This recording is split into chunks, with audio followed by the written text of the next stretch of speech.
नमस्कार साथियों, स्वागत है आप लोगों का मिस्टर संस्कृत यूट्यूब चैनल पर। यदि आप लोग इस चैनल पर नए हैं तो चैनल को अवश्य ही सब्सक्राइब कर लें, ताकि जो भी नया वीडियो इस चैनल पर उपलब्ध हो उसका नोटिफिकेशन आप लोगों को मिलता रहे। तो पाठ को प्रारंभ करते हैं। ठीक है, आज का जो हमारा पाठ है वो ईश्वर से अनुराग की बात की गई है कि ईश्वर से अनुराग कैसे लोगों में उत्पन्न हुआ, यानी कि लोगों के मन में देवताओं के प्रति, देवी देवताओं के प्रति, भगवान के प्रति कैसे प्रीति भावना जगी, अनुराग की भावना कैसे उत्पन्न हुई। आपने लोगों को पूजा पाठ करते अथवा भजन कीर्तन या कावाली गाते या चुपचाप ईश्वर के नाम को जाप करते हुए देखा होगा।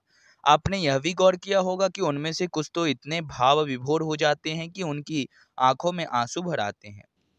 ईश्वर के प्रति ऐसा प्रेम भाव या गहरी भक्ति उन विभिन्न प्रकार के भक्ति तथा सूफी आंदोलनों की देन है, जिनका 8वीं शताब्दी से उद्भव होने लगा। देखिए, 8वीं शताब्दी से जब आंदोलन प्रारंभ हुए, भक्ति के अनेक प्रकार के आंदोलन हुए। दक्षिण भारत में अनेक प्रकार के वीर शैववाद आंदोलन, सूफी आंदोलन, अनेक प्रकार के जब आंदोलन हुए तो भक्ति का जो मार्ग है वो धीरे धीरे बढ़ता चला गया हमारे भारत देश में। परमेश्वर का विचार बड़े बड़े राज्यों के उदय होने से पहले भिन्न भिन्न समूहों कि लोग अपने अपने देवी देवताओं की पूजा किया करते थे। जब लोग नगरों के विकास और व्यापार तथा साम्राज्यों के माध्यम से एक साथ आते गए, तब नए नए विचार विकसित होने लगे। यह बात व्यापक रूप से स्वीकार की जाने लगी कि सभी जीवधारी अच्छे तथा बुरे कर्म करते हुए जीवन मरण और पुनर्जीवन की अनंत चक्रों से गुजरते हैं। इसी प्रकार यह विचार भी गहरे बैठ गया था कि सभी व्यक्ति जन्म के समय भी एक बराबर नहीं होते हैं। यह मान्यता कि सामाजिक विशेषाधिकार किसी उच्च परिवार अथवा ऊंची जाति में पैदा होने के कारण मिलते हैं, कई पांडित्य पूर्ण ग्रंथों का विषय था। अनेक लोग ऐसे विचारों के कारण बेचैन थे, इसलिए वे बुद्ध तथा जैनों के उपदेशों की ओर उन्मुख हुए, जिनके अनुसार व्यक्तिगत प्रयासों से सामाजिक अंतरों को दूर किया जा सकता है, और यही नहीं, और पुनर्जन्म के चक्र से छुटकारा पाया जा सकता है। कुछ अन्य लोग परमेश्वर संबंधी इस विचार से आकर्षित हुए कि यदि मनुष्य भक्ति भाव से परमेश्वर की शरण में जाए तो परमेश्वर व्यक्ति को इस बंधन से मुक्त कर सकता है। श्रीमद् भगवद गीता में व्यक्ति यह विचार सामान्य सन ईस्वी सन की प्रारंभिक शताब्दियों में लोकप्रिय हो गया था।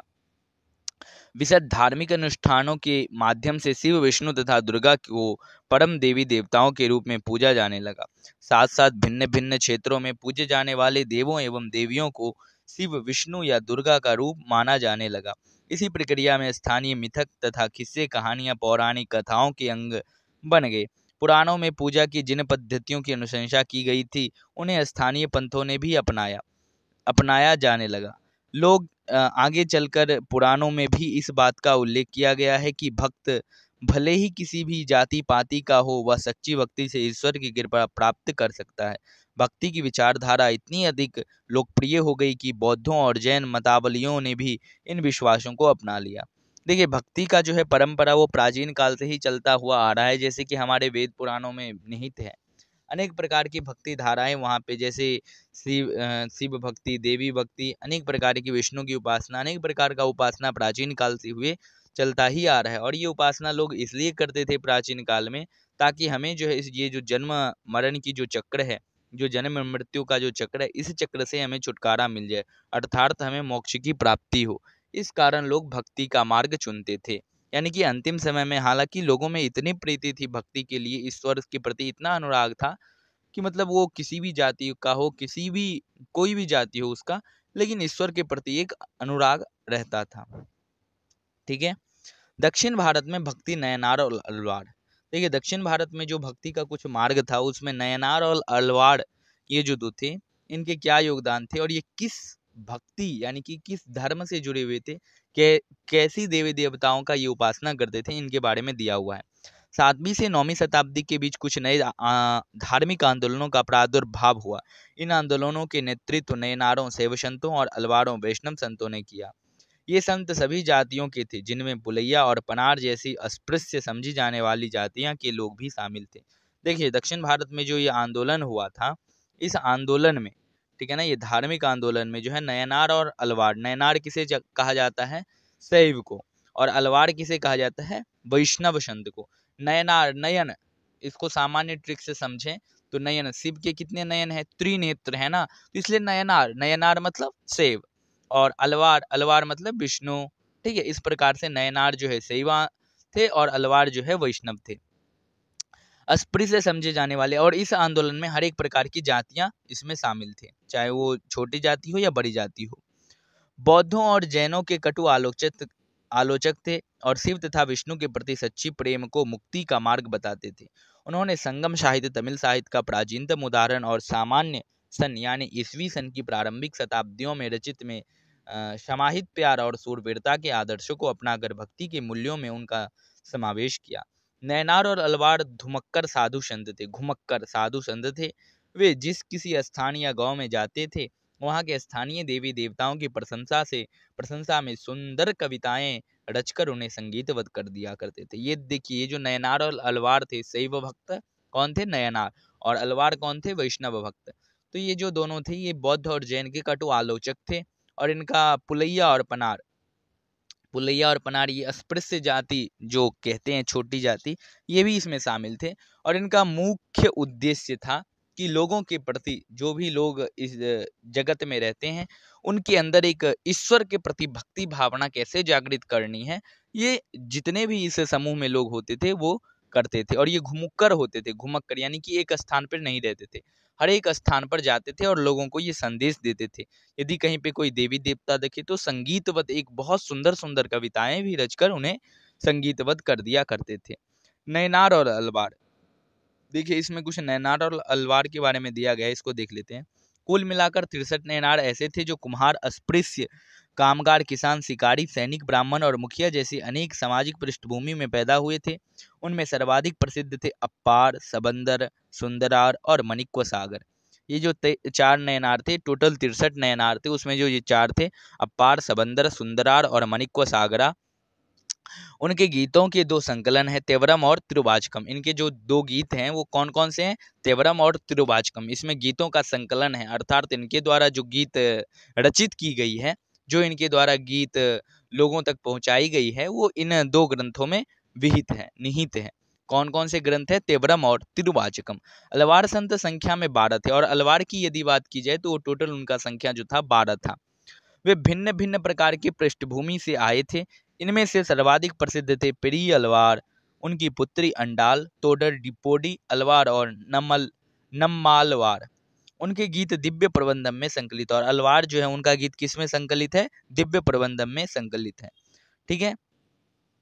10वीं से 12वीं सदियों के बीच चोल और पांड्य राजाओं ने उन अनेक धार्मिक स्थलों पर विशाल मंदिर बनवा दिए जहां की संत कवियों ने यात्रा की थी। इस प्रकार भक्ति परंपरा और मंदिर पूजा के बीच गहरे संबंध स्थापित हो गए।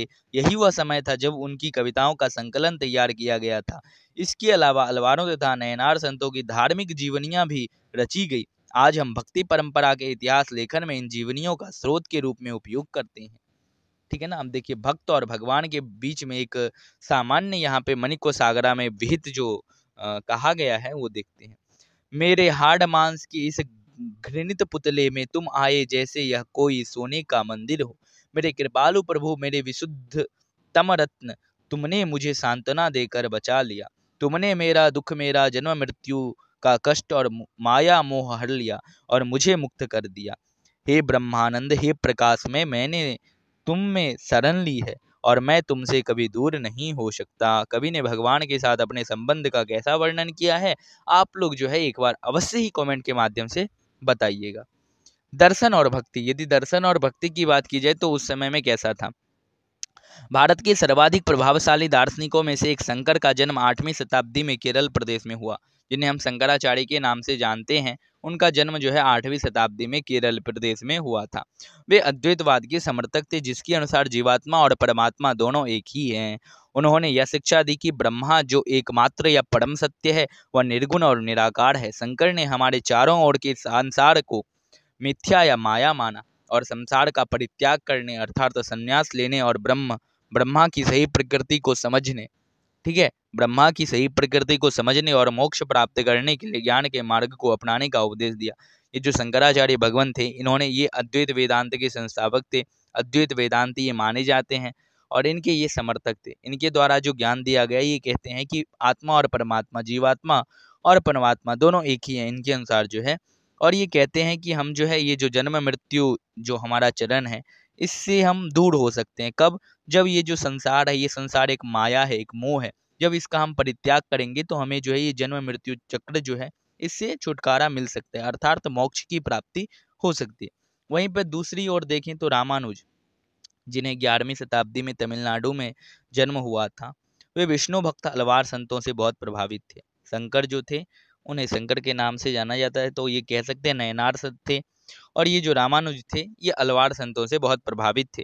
उनके अनुसार मोक्ष प्राप्त करने का उपाय विष्णु के प्रति अनन्य भक्ति भाव रखना है। भगवान विष्णु की कृपा दृष्टि से भक्त उनके साथ एकाकार होने का परमानंद प्राप्त कर सकता है। रामानुज ने विशिष्टाद्वैत के सिद्धांत को प्रतिपादित किया, और इनके जो सिद्धांत थे, जिसका समर्थक थे, वे कौन सा दर्शन है? विशिष्टाद्वैत के सिद्धांत के प्रतिपादित किया गया है, जिसके अनुसार आत्मा परमात्मा से जुड़ने के बाद भी अपनी अलग सत्ता बनाए रखती है। रामानुज के सिद्धांत में भक्ति की नई धारा को बहुत प्रेरित किया, जो परवर्ती काल में उत्तर भारत में विकसित हुई। और ये जो थे रामानुजाचार्य, इनका जो मूल सिद्धांत था, जो समर्थक थे, वो विशिष्टाद्वैत के समर्थक थे। और इन्होंने जो है बताया कि आत्मा जो है जब परमात्मा में लीन हो जाता है, तो उसके बाद भी, यानी कि उसके बावजूद भी आत्मा का एक अलग सत्ता जो है ऊपर में भी, यानी कि परमात्मा के पास भी बना रहता है। ये किसने किया? किसने कहा? ये रामानुजाचार्य ने कहा, जिनका जन्म कब हुआ था? 11वीं शताब्दी में। शंकराचार्य जी का जन्म कब हुआ था? 8वीं शताब्दी में। रामानुजाचार्य किस दर्शन के समर्थक थे? विशिष्टाद्वैत के समर्थक थे। किस धर्म के समर्थक थे? किस धर्म से जुड़े हुए थे? तो बोल सकते हैं अलवार संतों से ये प्रेरित थे। और शंकराचार्य जी जो है किस दर्शन के समर्थक थे? तो अद्वैत वेदांती थे। बसवन्ना या वीरशैववाद, बसवन्ना का वीरशैववाद जो है आंदोलन, ये बहुत प्रसिद्ध है। हमने पहले पढ़ा कि तमिल भक्ति आंदोलन और मंदिर पूजा के बीच क्या संबंध थे। इसके परिणाम स्वरूप जो प्रतिक्रिया हुई वह बसवन्ना और अलम्मा प्रभु और अक्का महादेवी जैसे अनेक साथियों द्वारा प्रारंभ किए गए वीरशैव आंदोलन में स्पष्ट दिखलाई देती है। यह आंदोलन 12वीं शताब्दी के मध्य में कर्नाटक में प्रारंभ हुआ था। वीरशैवों ने सभी व्यक्तियों की मान्य समानता के पक्ष में और जाति तथा नारी के प्रति व्यवहार के बारे में ब्राह्मणवादी विचारधारा के विरुद्ध अपने प्रबल तर्क प्रस्तुत किए। इसके अलावा वे सभी प्रकार के कर्मकांड और मूर्ति पूजा के विरोधी थे। जो वीरशैववादी आंदोलन हुआ था बसवन्ना अलम्मा प्रभु के द्वारा, इन्होंने क्या किया? इन्होंने जो है जितने भी हिंदू धर्म के कर्मकांड हो गए या जो भी बलि प्रदान है, उन सब का विरोध किया, मूर्ति पूजा का विरोध किया। दक्कन में भक्ति आंदोलन की ये जो बात की जा रही है, 13वीं से 17वीं शताब्दी तक महाराष्ट्र में अनेक संत कवि हुए, जिनके सरल मराठी भाषा में लिखे गए गीत आज भी जनमन को प्रेरित करते हैं। उन संतों में सबसे महत्वपूर्ण थे ज्ञानेश्वर। और यदि बात की जाए इधर दक्कन की, यानी कि अर्थात महाराष्ट्र की तरफ की, तो इधर जो है ज्ञानेश्वर यानी कि संत, इधर विठ्ठल भगवान के पूजा में जो है कुछ संत महत्वपूर्ण है, जिसमें ज्ञानेश्वर, नामदेव, एकनाथ और तुकाराम तथा सखुबाई जैसी स्त्रियां तथा चोखा मल्ला का परिवार जो अस्पृश्य समझे जाने वाले महार जाति का था। भक्ति की यह क्षेत्रीय परंपरा पंढरपुर में विठ्ठल अर्थात विष्णु का एक रूप पर और जनमन के हृदय में विराजमान व्यक्तिगत देव ईश्वर संबंधी विचारों पर केंद्रित थी। इन संत कवियों ने सभी प्रकार के कर्मकांड, पवित्रता के ढोंगों और जन्म पर आधारित सामाजिक अंतराव का विरोध किया। और ये लोग भी जो है, जो कर्मकांड होता है, जो ढोंग होते हैं, इन्होंने बताया कि ये जो कर्मकांड करते हैं, ठीक है, ये एक प्रकार का ढोंग है। ठीक है, ऐसा जो है कोई भक्ति नहीं होता है। सामाजिक अंतरों का विरोध किया, यहाँ तक कि उन्होंने संन्यास के विचार को भी ठुकरा दिया। और संन्यास जो लोग बनते हैं, संन्यास आश्रम जो कहा गया है, उस विचार को भी इन लोगों ने ठुकरा दिया। किसी भी अन्य व्यक्ति की तरह रोजी रोटी कमाते हुए परिवार के साथ रहने और विनम्रतापूर्वक जरूरतमंद साथी व्यक्तियों की सेवा करते हुए जीवन बिताने को अधिक पसंद किया। ठीक है, उन्होंने इस बात पर बल दिया कि असली भक्ति दूसरों के दुखों को बांट लेना। इससे एक नया मानवतावादी विचार का उद्भव हुआ, जैसा कि सुप्रसिद्ध गुजराती संत नरसिंह मेहता ने कहा था, वैष्णव जन तो तेने कहिए पीर पराई जान रे। वैष्णव जन तो उसे ही कहते हैं जो दूसरे की दुख है उसको जो जानता है, उसी को ही हम वैष्णव जन कहते हैं, उसी को भक्ति कहते हैं। ठीक है, सामाजिक व्यवस्था पर प्रश्न चिन्ह। यह संत तुकाराम का एक अभंग मराठी भक्ति गीत है। जो दिन दुखियों पीड़ितों को अपना समझता है वही संत है, क्योंकि ईश्वर उसके साथ है। वह हर एक परित्यक्त व्यक्ति को अपने दिल से लगाए रखता है। वह एक दास के साथ भी अपने पुत्र जैसा व्यवहार करता है। तुकाराम का कहना है, मैं यह कहते कहते कभी नहीं थकूंगा, ऐसा व्यक्ति स्वयं ईश्वर है। यहाँ चोखा मल्ला के पुत्र द्वारा रचित एक अभंग दिया जा रहा है। तुमने हमें नीची जाति का बनाया मेरे महाप्रभु, तुम स्वयं यह स्थिति स्वीकार करके तो देखो, हमें जीवन भर जुट्ठन खानी पड़ती है। इसके लिए मेरे प्रभु तुम्हें शर्मा आनी चाहिए। तुम तो हमारे घर में खा चुके हो, तुम इससे कैसे इनकार कर सकते हो। चोखा का बेटा कर्मा मेला पूछता है, तुमने मुझे जिंदगी क्यों दी। देखिए, ये जो छोटी जातियां के लोग जो थे, उनको सही बात है प्राचीन काल में बहुत तकलीफें झेलनी पड़ती थी, बहुत दुखों का सामना करना पड़ता था। तो इसी से ये जो है तंग आकर जो है अपने कविता के द्वारा अपने भावों का जो है यहाँ पे कविताओं के द्वारा प्रकट किए हैं अपने भावों को। नाथपंथी सिद्ध और योगी, जो नाथपंथी होते थे उनका क्या उस समय में काल होता था। नाथपंथी सिद्ध और योगी के बारे में यहाँ पे कुछ दिया हुआ है। इस काल में अनेक ऐसे धार्मिक समूह उभरे जिन्होंने साधारण तर्क वितर्क का सहारा लेकर रूढ़िवादी धर्म के कर्मकांड और अन्य बनावटी पहलुओं तथा समाज व्यवस्था की आलोचना की। उनमें नाथपंथी, सिद्धाचार और योगी जन उल्लेखनीय हैं। उन्होंने संसार का परित्याग करने का समर्थन किया। उनके विचार से निराकार परम सत्य का चिंतन, मनन और उसके साथ एक हो जाने की अनुभूति ही मोक्ष का मार्ग है। इसके लिए उन्होंने योगासन, प्राणायाम और चिंतन मनन जैसी क्रियाओं के माध्यम से मन एवं शरीर को कठोर प्रशिक्षण देने की आवश्यकता पर बल दिया। ये समूह खासतौर पर नीची कही जाने वाली जातियां में बहुत लोकप्रिय हुए। उनके द्वारा दी गई रूढ़िवादी धर्म की आलोचना ने भक्ति मार्गीय धर्म के लिए आधार तैयार किया, जो आगे चलकर उत्तरी भारत में लोकप्रिय शक्ति बना। इस्लाम और सूफी संत, ये देखिए नगपंथी जो था ये थोड़े योगासन इत्यादि पर ध्यान दिया और बोले कि योग के द्वारा भी हम जो है ये जो जन्म मृत्यु चक्र है इससे छुटकारा पा सकते हैं। अर्थात तो सभी धर्मों का एक ही वहाँ पे मानना था, एक ही मकसद था, ये जो हमारा जन्म है इस जन्म से हम कैसे मुक्ति पाएं, अर्थात मुक्ति कैसे हमें मिले। मूल रूप से सभी धर्मों का, सभी लोगों का एक ही मकसद था, मुक्ति पाना। ठीक है, हिंसा ना करना, अहिंसा भाव में रहना। इस्लाम और सूफी संतों और सूफियों में बहुत अधिक समानता थी। यहाँ तक कि यह भी माना जाता है कि उन्होंने आपस में कई विचारों का आदान प्रदान किया और उन्हें अपनाया। सूफी मुसलमान रहस्यवादी थे। वे धर्म के बाहरी आडंबरों को स्वीकार करते हुए ईश्वर के प्रति प्रेम और भक्ति तथा सभी मनुष्यों के प्रति दयाभाव रखने पर बल देते थे। इस्लाम ने एक ईश्वर यानी एक अल्लाह के प्रति पूर्ण समर्पण का दृढ़ता से प्रचार किया। 8वीं और 9वीं शताब्दी में धार्मिक विद्वानों ने पवित्र कानून, शरिया और इस्लामिक धर्मशास्त्र के विभिन्न पहलुओं को विकसित किया। इस्लाम धीरे धीरे और जटिल होता गया, जबकि सूफियों ने एक अलग रास्ता दिखाया जो ईश्वर के प्रति व्यक्तिगत समर्पण पर बल दिया। सूफी लोगों ने मुस्लिम धार्मिक विद्वानों द्वारा निर्धारित विशद कर्मकांड और आचार संहिता को बहुत कुछ अस्वीकार कर दिया। वे ईश्वर के साथ ठीक उसी प्रकार जुड़े रहना चाहते थे जिस प्रकार एक प्रेमी दुनिया की परवाह किए बिना अपने प्रियतमा के साथ जुड़े रहना चाहता है। ये कौन चाहते थे? तो जो सूफी संत थे उनका यही मत था कि जैसे एक प्रेमी अपने प्रियतमा के साथ जुड़ते हैं ऐसे ही हमको जो है ईश्वर के प्रति जुड़ा रहना चाहिए। संत कवियों की तरह सूफी लोग भी अपनी भावनाओं को व्यक्त करने के लिए काव्य रचना किया करते थे। गद्य में एक विस्तृत साहित्य तथा कई किस्से कहानियां इन सूफी संतों के इर्द गिर्द विकसित हुई। मध्य एशिया के महान सूफी संतों में गज्जाली, रूमी और साधी के नाम उल्लेखनीय हैं। किन किन के नाम उल्लेखनीय हैं? 3 प्रकार के, 3 जो थे उल्लेखनीय हैं, गज्जाली, रूमी और साधी, ये 3 नाम जो है उल्लेखनीय हैं। नाथपंथियों, सिद्धों और योगियों की तरह सूफी भी यही मानते थे कि दुनिया के प्रति अलग नजरिया अपनाने के लिए दिल को सिखाया पढ़ाया जा सकता है। उन्होंने किसी औलिया या पीर को देख रेख में जिक्र, नाम का जाप, चिंतन, समा, रक्स, नीति चर्चा, सांस पर नियंत्रण आदि के जरिए प्रशिक्षण की विस्तृत रीतियां का विकास किया। इस प्रकार आध्यात्मिक सूफी उस्तादों की पीढ़ियां, सिलसिलाओं का प्रादुर्भाव हुआ। इनमें से हर एक सिलसिला निर्देश व धार्मिक क्रियाओं का थोड़ा बहुत अलग तरीका अपनाती थी। देखिए, यही है सूफी संत, यही जो है सूफी संत हैं। सूफी संत जो हैं इस्लाम से थोड़े अलग होते थे। इस्लाम के कुछ ऐसे कर्मकांड हैं जिसको ये अस्वीकार कर देते थे। तो इस प्रकार से था।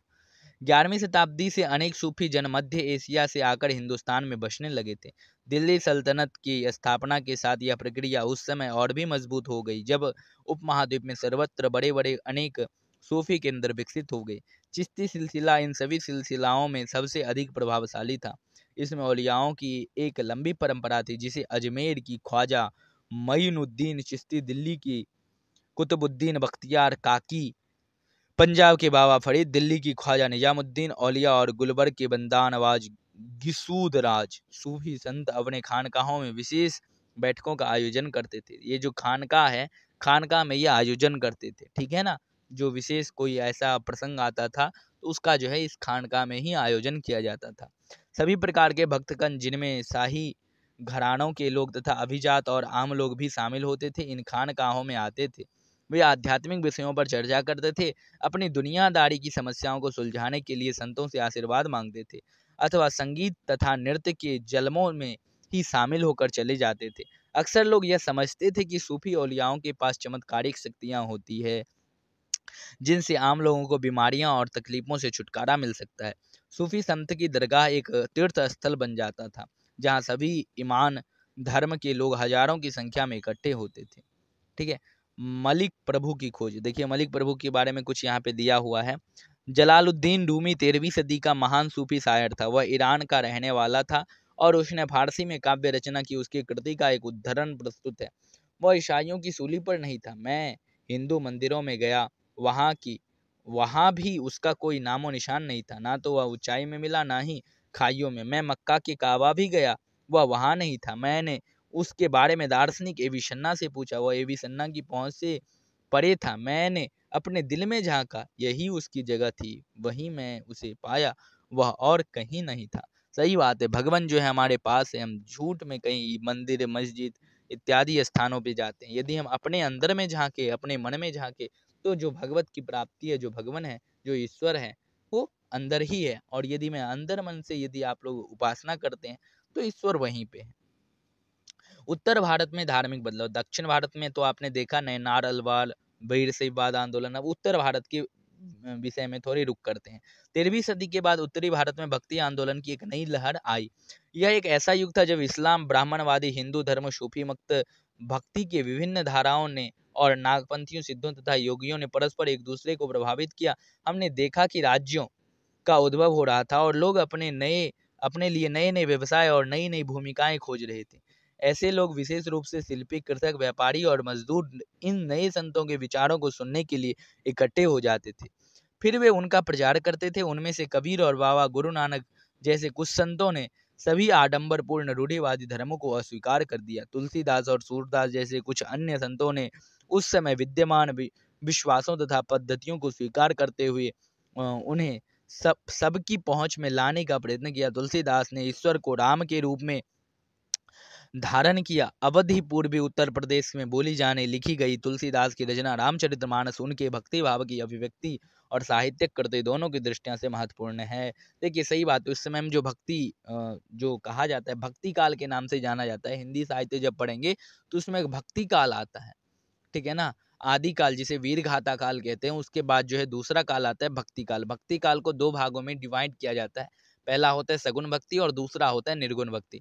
तो जो निर्गुण भक्ति के जो कवि हुए, जो निर्गुण भक्ति में जो वहाँ पे कवि हुए, जो निर्गुण भक्ति धारा को मानने वाले वहाँ पे उद्भव हुए, जैसे कबीर हो गए, रहीम हो गए, ये सब जो मानते थे, ये सब बोलते थे ईश्वर नहीं। ईश्वर को अपने मन में झांको, कहाँ मंदिर, कहाँ मस्जिद, कहाँ तुम कर्म कांडों में लिप्त हो। ईश्वर को यदि अपने मन में झांकोगे तो ईश्वर वही है। वहीं फिर यदि दूसरी तरफ देखें तो मीरा हो गया, तुलसीदास जी बाबा हो गए, अनेक प्रकार के ऐसे भी हुए जो सगुण भक्ति काव्य के कवि हुए। तो सगुण और निर्गुण दोनों में वहाँ पे कहा गया है। निर्गुण भक्ति काव्य और सगुण भक्ति दोनों प्रकार के वहाँ पे हुए, सगुण भक्ति धारा और निर्गुण भक्ति धारा। तो इस प्रकार से हिंदी साहित्य में दिया हुआ है। अन्य भक्त थे, उनकी रचनाएं सूरसागर, देखिए यहाँ पे जो है सूरदास की रचना के बारे में दिया जा रहा है। अनन्य भक्त थे, उनकी रचनाएं सूरसागर, सूरसारावली और साहित्य लहरी में संग्रहित है एवं उनके भक्ति भाव को अभिव्यक्त करती है। असम के शंकर देव, जो इन्हीं के समकालीन थे, ने विष्णु की भक्ति पर बल दिया और असमिया भाषा में कविताएं तथा नाटक लिखे। उन्होंने ही नामघर स्थापित करने की पद्धति चलाई, जो आज तक चली हुई। कविता पाठ और प्रार्थना गिरी, ये जो है किसने की? ये जो है शंकर देव ने ही की, ठीक है, किसने किया है? शंकर देव ने ही किया है। इस परंपरा में दादू दयाल, रविदास और मीराबाई जैसे संत भी शामिल थे। मीराबाई एक राजपूत राजकुमारी थी जिनका विवाह 16वीं शताब्दी में मेवाड़ के एक राजसी घराने में हुआ था। मीराबाई रविदास, जो अस्पृश्य जाति के माने जाते थे, की अनुयायी बन गई। वे कृष्ण के प्रति समर्पित थी और उन्होंने अपने गहरे भक्ति भाव को कई भजनों में अभिव्यक्त किया है। उनके गीतों ने उच्च जातियों के रीतियों नियमों को खुली चुनौती दी तथा ये गीत राजस्थान व गुजरात के जनसाधारण में बहुत लोकप्रिय हुए। इन संतों में अधिकांश का विशिष्ट अभिलक्षण यह है कि इनकी कृतियां क्षेत्रीय भाषाओं में रची गई और इन्हें आसानी से गाया जा सकता था, इसलिए ये बेहद लोकप्रिय हुई और पीढ़ी दर पीढ़ी मौखिक रूप से चलती रही। प्रायः इन गीतों के प्रसारण में सर्वाधिक निर्धन, सर्वाधिक वंचित समुदाय और महिलाओं की भूमिका रही है। प्रसारण की इस प्रक्रिया में ये सभी लोग की रचनाएं तो है ही, साथ साथ उन पीढ़ियों के लोगों की रचनाएं मानी जा सकती है जो उन्हें गाया करते थे। वे हमारी जीती जागती जन संस्कृति को का अंग बन गई है। सही बात है, यदि वो लोग नहीं गाते, यदि वो इन गीतों को, इन कविताओं को व्यवहार में ना लाते, तो आज हम जो है इन कविताओं को शायद ना पढ़ पाते। ठीक है, तो उनको भी जो है संस्कृति का अंग मानना चाहिए। राणा के राजमहल से पढ़े मीरा द्वारा रचित एक गीत। लोक लाज कुलरा मर्यादा जग मां जे कना राख्या री, महल अटारी हम सब त्यागे त्यागो थारो बसनो सहर। राणा जीते क्यों ने राखो महाशु बैर, बिखरो प्यालो राणा भेज्या पीवा मीरा हासाड़ी। बारना बाको भयो गरल अमृत ज्यों पियो, राणा थे क्याने राखो महाशु बैर। ठीक है, तो इस प्रकार राजमहल क्यों छोड़ा, मीरा ने राणा का राजमहल क्यों छोड़ा, वो यहाँ पे कुछ दिया है। तो इसमें विचार जो है, यदि आप लोग राजस्थानी भाषा जानते हो तो इसको जो है एक बार जरूर ही बताइएगा। हालांकि मुझे इसका भाव उतना स्पष्ट नहीं हुआ है। यदि आप लोग जानते हैं, समझ में आया हो कुछ, यदि जानते हैं राजस्थानी भाषा, तो अवश्य कमेंट के माध्यम से बताइएगा, जिससे मुझे भी समझने का मौका मिले। कबीर की नज़दीक से एक नज़र। अब कबीर के बारे में जो है एक नज़र आराम से नज़दीक से देते हैं। कबीर संभवतः 15वीं-16वीं शताब्दी में हुए थे। वे एक अत्यधिक प्रभावशाली संत थे। उनका पालन पोषण बनारस में या उसके आसपास में एक मुसलमान जुलाहा यानी बुनकर परिवार में हुआ था। उनके जीवन के बारे में हमारे पास बहुत कम विश्वसनीय जानकारी है। हमें उनके विचारों की जानकारी उनकी सखियों और पदों के विशाल संग्रह से मिलती है, जिनके बारे में यह कहा जाता है कि इनकी रचना तो कबीर ने की थी, परंतु ये घुमंतु भजन गायकों द्वारा गाए जाते थे। इनमें से कुछ भजन गुरु ग्रंथ साहब, पंचवाणी और बीजक में संग्रहित एवं सुरक्षित हैं। देखिए, एक सामान्य जो है यहाँ पे भजन दे रहे हैं, कबीर की एक रचना है, जिसको हम लोग यहाँ पे थोड़ा पढ़ते हैं। अल्लाह राम जियो तेरे नाई, बंदे ऊपरी मिहर करो मेरे साई। क्याले माटी भूई शु, मोरो क्या जल देह न हवाए। जो करे मस्कीन सतावे, गुण ही रहे छिपाए। ब्राह्मण व्यारसी करे 24, काजी महरम जान। 11 मास जुदे क्यों की ये एक ही माही समान। पूर्वी दिशा हरि का बासा, पश्चिम अलह मुकामा। दिल ही खोजी दिले भीतरे, यहाँ राम रहीमाना। बोले कि क्या पूरब दिशा, क्या पश्चिम दिशा तुम उपासना करते हो? यदि ईश्वर को पाना है तो अपने दिल में खोजो, दिल के भीतर में खोजो। वही राम, वही रहीम, वही अल्लाह, वही ईश्वर, सब वहीं पे है। तो इस प्रकार से जो है संत कबीर की जो विचारधारा है, इस प्रकार से यहाँ पे कविता के माध्यम से जो है व्यक्त की गई है। कबीर के उपदेश प्रमुख धार्मिक परंपराओं के पूर्ण एवं प्रचंड अस्वीकृति पर आधारित थे। उनके उपदेशों में ब्राह्मणवादी हिंदू धर्म और इस्लाम दोनों की बाह्य आडंबर पूजा के सभी रूपों का मजाक उड़ाया गया। उनके काव्य की भाषा बोलचाल की हिंदी थी, जो आम आदमियों द्वारा आसानी से समझी जा सकती थी। उन्होंने कभी कभी रहस्यमयी भाषा का भी प्रयोग किया, जिसे समझना कठिन होता है। कबीर निराकार परमेश्वर में विश्वास रखते थे। उन्होंने यह उपदेश दिया कि भक्ति के माध्यम से ही मोक्ष यानी मुक्ति प्राप्त हो सकती है। हिंदू तथा मुसलमान दोनों लोग उनके अनुयायी हो गए। बाबा गुरु नानक, और गुरु नानक की यदि बात की जाए तो उनके भी अत्यंत महत्वपूर्ण भक्ति जो है लोगों में भक्ति भाव जागृत करने में अत्यंत जो है योगदान रहा। कबीर की उपेक्षा बाबा गुरु नानक 1469 से 1539 के बारे में हम कहीं अधिक जानते हैं। तलवंडी पाकिस्तान में ननकाना साहब में जन्म लेने वाले बाबा गुरु नानक ने करतारपुर रावी नदी के तट पर डेरा बाबा नामक में एक केंद्र स्थापित करने से पहले कई यात्राएं की। उन्होंने अपने अनुयायियों के लिए करतारपुर में एक नियमित उपासना पद्धति अपनाई, जिसके अंतर्गत उन्हीं के शब्दों यानी कि भजनों को गाया जाता था। उनके अनुयायी अपने अपने महल, अपने अपने पहले धर्म या जाति अथवा लिंग भेद को नजरअंदाज करके एक साझी रसोई में इकट्ठे खाते पीते थे। इसे लंगर कहा जाता था। बाबा गुरु नानक ने उपासना और धार्मिक कार्यों के लिए जो जगह नियुक्त की थी उसे धर्मसाल कहा गया। आज उसे गुरुद्वारा कहते हैं। 1539 में अपनी मृत्यु के पूर्व बाबा गुरु नानक ने एक अनुयायी को अपना उत्तराधिकारी चुना। इनका नाम लहना था, लेकिन ये गुरु अंगद के नाम से जाने जाते। जो गुरु अंगद हैं उन्हें हम लहना के नाम से वो जो है गुरु अंगद जाने गए। गुरु अंगद नाम का महत्व था कि गुरु अंगद बाबा गुरु नानक के ही अंग माने गए। गुरु अंगद ने बाबा गुरु नानक की रचनाओं का संग्रह किया और उस संग्रह में अपनी कृतियां भी जोड़ दी। संग्रह एक नई लिपि गुरुमुखी में लिखा गया था। गुरु अंगद के 3 उत्तराधिकारियों ने भी अपनी रचनाएं नानक के नाम से लिखी। इन सभी का संग्रह गुरु अर्जन ने 1604 में किया। इस संग्रह में शेख फरीद, संत कबीर, भगत नामदेव और गुरु तेग बहादुर जैसे सूफियों, संतों और गुरुओं की वाणी जोड़ी गई। 1706 में इस बृहत ग्रंथ संग्रह को गुरु तेग बहादुर के पुत्र व उत्तराधिकारी गुरु गोविंद सिंह ने प्रमाणित किया। आज इस संग्रह को सिखों के पवित्र ग्रंथ गुरु ग्रंथ साहब के रूप में जाना जाता है। 16वीं शताब्दी में बाबा गुरु नानक के उत्तराधिकारियों के नेतृत्व में उनके अनुयायियों की संख्या का विस्तार हुआ। ये अनुयायी कई जातियों के थे, परंतु इनमें व्यापारी, कृषक और शिल्पकार ज्यादा थे। इसकी वजह यह हो सकता है कि बाबा गुरु नानक इस बात पर बल दिया करते थे कि उनके अनुयायी गृहस्थों और उपयोगी व उत्पादक पेशों से जुड़े हों। अनुयायियों से यह आशा भी की जाती थी कि वे नए समुदाय के सामान्य कोष में योगदान देंगे। 17वीं शताब्दी के प्रारंभ में केंद्रीय गुरुद्वारा हरमंदिर साहब यानी स्वर्ण मंदिर के आसपास रामदासपुर शहर अमृतसर विकसित होने लगा था। प्रशासन में यह वस्तुतः स्वायत्त था। आधुनिक इतिहासकार इस युग के सिख समुदाय को राज्य के अंतर्गत राज्य मानते हैं। मुगल सम्राट जहांगीर इस समुदाय को एक संभावित खतरा मानता था। इसमें 1606 में गुरु अर्जन को मृत्यु दंड देने का आदेश दिया। 17वीं शताब्दी में सिख आंदोलन का राजनीतिकरण शुरू हो गया, जिसका दूरगामी परिणाम यह हुआ कि 1699 में गुरु गोविंद सिंह ने खालसा की संस्था का निर्माण किया। खालसा पंथ के नाम से जाना जाने वाला सिख समुदाय अब एक राजनीतिक सत्ता बन गया।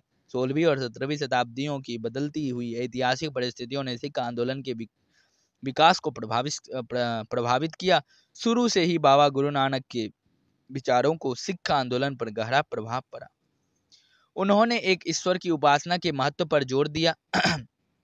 उन्होंने आग्रह किया कि जाति, धर्म अथवा लिंग भेद मुक्ति प्राप्ति के लिए कोई मायने नहीं रखता है। उनके लिए मुक्ति किसी निष्क्रिय आनंद की स्थिति नहीं थी, बल्कि सक्रिय जीवन व्यतीत करने के साथ साथ सामाजिक प्रतिबद्धता की निरंतर कोशिशों में ही निहित थी।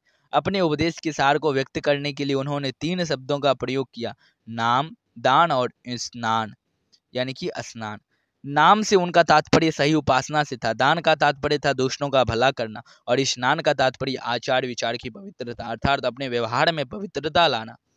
आज उनके उपदेशों को नाम जपना, कीर्त करना और वंड छकना के रूप में याद किया जाता है।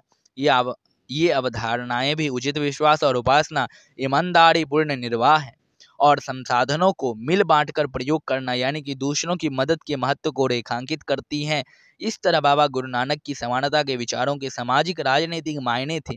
शायद इसी बात से हमें बाबा गुरु नानक और उनके अनुयायियों के इतिहास और कबीर, रविदास एवं दादू जैसे संतों और उनके अनुयायियों जिनके विचार बाबा गुरु नानक के विचारों के काफी करीब थे कि इतिहास में फर्क को समझने में मदद मिलती है। जिस प्रकार से आप लोगों ने इस अध्याय में देखा कि ईश्वर यानी कि ईश्वर से जो अनुराग है, जो प्रीति भावना है, जो प्रेम का भाव है, ये कैसे उत्पन्न हुआ। अनेक प्रकार के आंदोलन किए गए, अनेक प्रकार से लोगों को जागृत किया गया। दक्षिण भारत में देखें तो नैनाल अलवार, शैव भक्त, वैष्णव भक्त, उसी प्रकार से वीर शैववाद आंदोलन, अनेक प्रकार के आंदोलन किए गए। कुछ ऐसे आंदोलन थे जिसके द्वारा बहुत ऐसे धर्म को गलत समझा जाता था, जैसे नैनाल अलवार बौद्ध और जैन धर्म को जो है नहीं मानते थे, उसका कटु आलोचक थे। वहीं पे यदि दूसरा आंदोलन यदि देखें तो वीर शैववाद जो आंदोलन था, ये कर्मकांड हो गया या पूजा पाठ हो गया, इन सब के जो है ये आलोचक थे, यानी कि इसको ये नहीं मानते थे। उसी प्रकार यदि दक्षिण उत्तर भारत की ओर रुख करें तो इसमें अनेक प्रकार के जो है आंदोलन देखने को मिले। अनेक प्रकार के जो है भक्ति देखने को, सगुण भक्ति देखने को मिली, निर्गुण भक्ति की देखने को मिली। सगुण भक्ति में भी अनेक प्रकार के तुलसी बाबा देखने को मिले, मीराबाई देखने को मिली, कृष्ण भक्त देखने को मिले, राम भक्त देखने को मिले। वहीं यदि निर्गुण भक्ति काव्य को देखें तो कबीर बाबा को देख लीजिए, अनेक प्रकार के इनके दोहे हैं। आज भी इनके दोहे जो है लोग बहुत ही प्रेम से, बहुत ही मधुर स्वभाव में सुनते हैं। तो इन्हें सबका मूल लक्ष्य एक ही था कि ये जो हमारा जीवन है, ये जो हमारा जीवन हम जो व्यतीत कर रहे हैं, जीवन जो जी रहे हैं, हर एक पल जो जी रहे हैं, इस जीवन का एक लक्ष्य होता है। और ये लक्ष्य जो है पढ़ना लिखना, काम करना, नौकरी करना, शादी करना, ये जीवन का लक्ष्य नहीं है। जीवन का वास्तविक लक्ष्य है जीवन से मुक्ति पाना। अर्थात ये जो जीवन मिला है, इसके बाद फिर ऐसा जीवन हमें जो है इस युग में ना मिले। अर्थात हमारा जो आत्मा है, इस आत्मा को शांति मिले और ये आत्मा जो है किसी ऐसे स्थान पे जाके लीन हो जाए कि फिर ये जो है इस जीवन मरण जो ये जो चक्र है, अर्थात आप मनुष्य से जन्म लिए हैं तो फिर मरने के बाद पता नहीं आप मनुष्य में जन्म लेंगे या फिर किसी अन्य योनि में जन्म लेंगे। तो ये जो चक्र है, इस चक्र से हमें मुक्ति मिल जाए और हम परमात्मा से लीन हो जाए। इसलिए अनेक प्रकार के संत हुए, योगी संत हुए, जो बताए कि योगासन से आप जो मोक्ष प्राप्त कर सकते हैं। तो इस प्रकार से हमने जो है इस अध्याय में ईश्वर से जो अनुराग है इसके बारे में देखा। मुझे आशा है कि आप लोगों को ये पाठ अच्छी से समझ में आ गई होगी। यदि इसमें कोई शंका हो, कोई समस्या हो तो अवश्य कमेंट के माध्यम से प्रश्न कर सकते हैं। आप लोग यदि इस चैनल पर नए हैं तो चैनल को सब्सक्राइब कर लें। यदि यह पाठ अच्छा लगा तो लाइक करें और अपने मित्रगणों के पास अवश्य शेयर करें। पाठ के अंत तक जुड़े रहें, इसके लिए बहुत बहुत धन्यवाद। पुनः एक बार धन्यवाद। मिलते हैं अग्रिम अध्याय में अग्रिम ऐतिहासिक पलों के साथ। तब तक के लिए पुनः एक बार धन्यवाद।